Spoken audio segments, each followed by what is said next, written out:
Hello students. आज के topic में देखेंगे ट्रांसक्रिप्शंस की प्रक्रिया। ट्रांसक्रिप्शंस की प्रक्रिया क्या होती है? यहाँ जब आरएनए डीएनए से अलग हो जाता है और समापन के बाद आरएनए पॉलीमरेज दूसरे आरएनए का सिंथेसिस शुरू कर देता है। इस प्रकार बने जो आरएनए अणु को प्राथमिक ट्रांसक्रिप्शंस कहते हैं। सबसे पहले तो हम इसको डेफिनेशन देखते हैं, उसके बाद में इसे समझेंगे कि ट्रांसक्रिप्शंस की प्रक्रिया क्या होती है। तो ट्रांसक्रिप्शन की प्रक्रिया में सबसे पहले डीएनए अणु एमआरएनए का फॉर्मेशन करता है। यह प्रक्रिया कहलाती है ट्रांसक्रिप्शन। यहाँ देखो, सबसे पहले ट्रांसक्रिप्शन की प्रक्रिया डीएनए से आरएनए बनने की प्रक्रिया अनुलेखन या ट्रांसक्रिप्शन कहलानी। डीएनए से आरएनए बनने की प्रक्रिया ट्रांसक्रिप्शन या अनुलेखन कहलाती है। फिर इसके बाद जो डीएनए में क्या क्या प्रेजेंट होता है?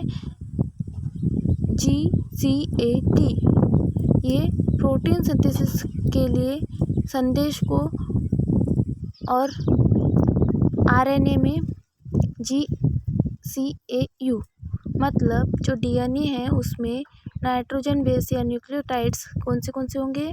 ग्वानिन, साइटोसिन, एडेनिन और थायमिन। इसके ऊपर ये 4 नाइट्रोजन बेस या न्यूक्लियोटाइड्स प्रेजेंट होंगे जो प्रोटीन्स निर्माण का कार्य करेंगे। इसके बाद हम आरएनए में देखेंगे। आरएनए में क्या होगा?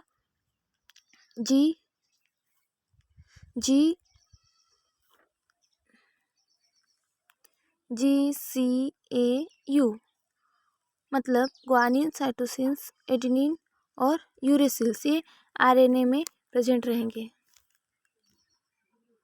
यहाँ जो डीएनए में थायमिन है, इस थायमिन के जगह आरएनए में क्या होगा? यूरेसिल्स होगा। ये यूरेसिल्स प्रेजेंट होगा। ट्रांसक्रिप्शन की प्रक्रिया जब स्टार्ट होती है तो जो सर्वप्रथम डीएनए का अणु एक ओपन होने लगता है। ओपन होने के बाद में प्रक्रिया शुरुआत होती है, इसे इनिशिएशन कहते हैं। ट्रांसक्रिप्शन की प्रक्रिया 3 चरणों में पूर्ण होती है: इनिशिएशन, एलोंगेशन और टर्मिनेशन। इनिशिएशन मतलब स्टार्ट होना, आगे बढ़ना मतलब एलोंगेशन, और टूटना या अलग होना मतलब टर्मिनेशन कहलाता है। तो सबसे पहले डीएनए का अणु खुलते जाता है और एक खुलते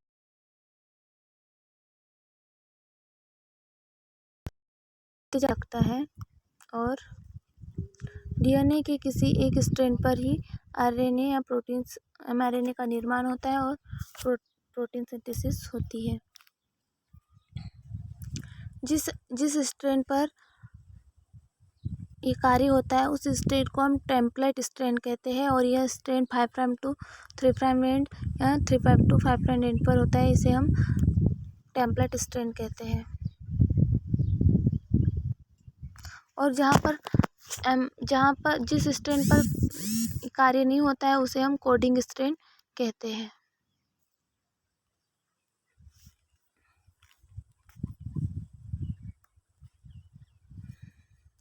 थ्री प्राइम टू 5 प्राइम वाला, ये जो 5 प्राइम टू 3 प्राइम वाला ये स्ट्रैंड क्या कहलाएगा? हमारा कोडिंग।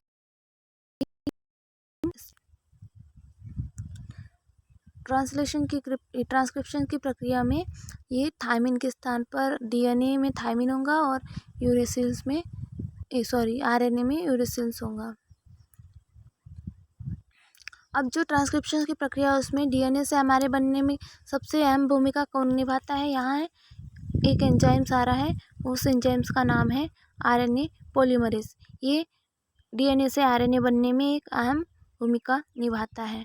सबसे पहले ये आरएनए पॉलीमरेज एंजाइम्स ये यहाँ डीएनए के स्ट्रैंड पर आकर जुड़ता है, और जुड़ने के लिए यहाँ एक विशेष फैक्टर की ज़रूरत पड़ती है जिसे हम सिग्मा फैक्टर कहते हैं।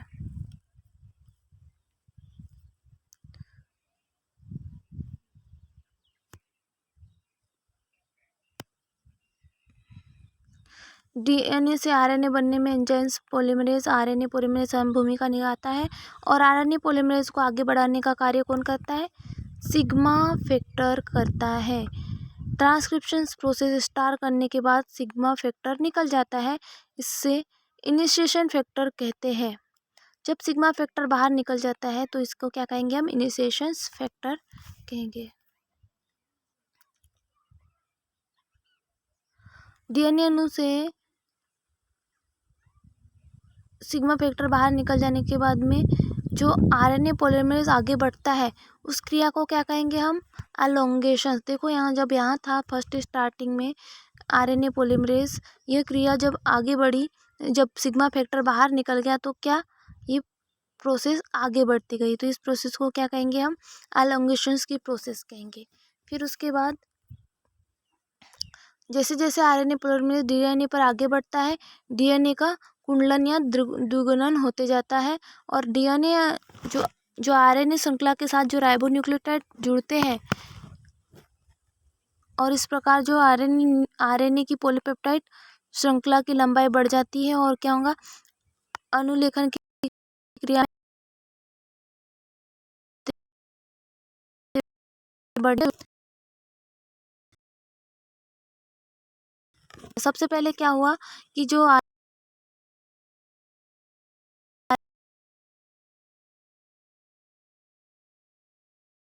आरएनए पॉलीमरेज कहलाता है, ये प्रक्रिया क्या कहलाती है? इनिशिएशन। जब सिग्मा फैक्टर आरएनए पॉलीमरेज से अलग हो जाता है, आरएनए पॉलीमरेज से आरएनए पॉलीमरेज आगे बढ़ने लगता है तो इस प्रक्रिया को क्या कहेंगे? एलोंगेशंस। और जब आरएनए पॉलीमरेज आगे बढ़कर एक पॉलीपेप्टाइड चेन्स या राइबोन्यूक्लियोटाइड से जुड़ते चले जाते हैं आरएनए न्यूक्लियोटाइड्स, और आरएनए न्यूक्लियोटाइड्स की श्रृंखला जो है पॉलीन्यूक्लियोटाइड्स की श्रृंखला लंबाई में वृद्धि करते हैं और अनुलेखन के साथ साथ जो डीएनए आरएनए का कॉम्प्लेक्स है उसका टूटना शुरू हो जाता है। मतलब जो डीएनए है और आरएनए है ये एक दूसरे से अलग हो जाते हैं, यानी कि इनका विखंडन हो जाता है या टूटना विघटन हो जाता है, तो यह प्रक्रिया कहलाती है हमारी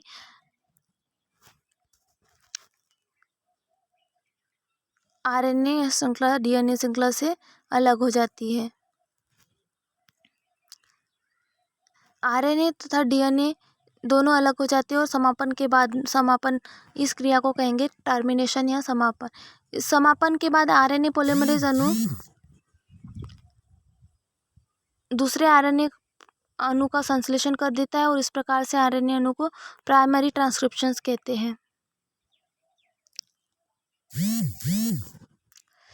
आरएनए की आवश्यकता अनुसार प्रतिलिपि तैयार हो जाने के बाद में डीएनए अणु की दोनों श्रृंखलाएं न्यूक्लियोटाइड के बीच हाइड्रोजन बॉन्ड स्थापित हो जाते हैं और डीएनए अणु अपनी पूर्णतः जो डबल हेलिक्स संरचना है उसमें आ जाते हैं। और जो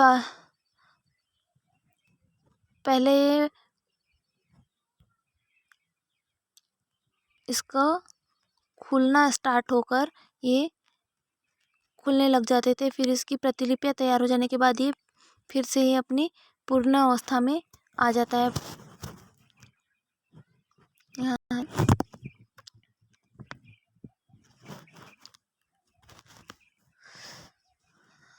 अब इसके लिए सामग्री क्या लगेगी? एंजाइम्स आरएनए पॉलीमरेज और इससे जुड़ा हुआ एक सिग्मा फैक्टर होना चाहिए, डीएनए टेम्पलेट होना चाहिए, चारों प्रकार के transport nucleotides, ribonucleotides, transphosphate, ATP, GTP, CTP, UTP ये चाहिए, धातु आयन, मैग्नीशियम और मैग्नीज सहायक सहकारक या फैक्टर्स के रूप में प्रेजेंट होना चाहिए। इस प्रकार से ट्रांसक्रिप्शंस की प्रक्रिया होती है। ट्रांसक्रिप्शन की प्रक्रिया में क्या क्या हो रहा है? डीएनए में जो उपस्थित आनुवंशिक सूचनाओं का एमआरएनए में पहुंचना या डीएनए के द्वारा एमआरएनए का निर्माण होना ट्रांसक्रिप्शन कहलाएगा। जो डीएनए से एमआरएनए का अनुलेखन काय के द्वारा होना राइबो आरएनए पॉलीमरेज एंजाइम की उपस्थिति में होगा।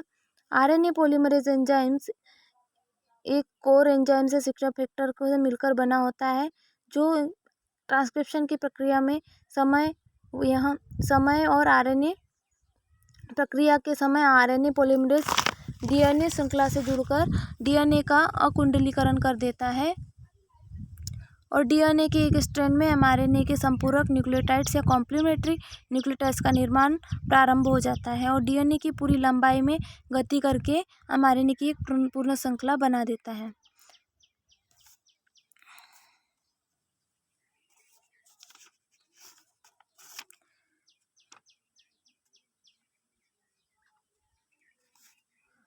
जो श्रृंखला में प्रथम 4 श्रृंखला के जो कोर एंजाइम्स हैं उनका निर्माण होगा और सिग्मा फैक्टर के साथ ढीले रूप से जुड़ने के पश्चात पूर्ण प्रक्रियाशील एंजाइम्स का निर्माण होने लगेगा।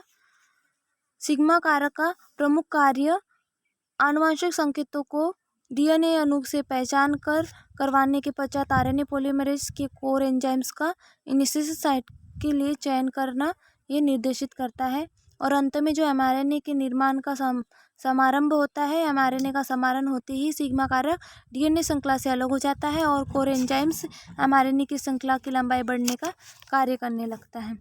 जब एमआरएनए की श्रृंखला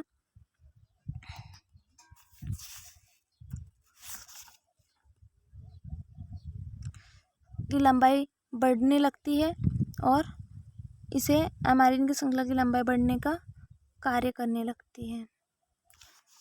इस प्रकार ट्रांसक्रिप्शन की प्रक्रिया में डीएनए अणु में उपस्थित सूचनाओं आनुवंशिक सूचनाओं का एमआरएनए के में पहुंचना या डीएनए के द्वारा एमआरएनए का निर्माण होना ट्रांसक्रिप्शन की प्रक्रिया कहलाती है। Thank you.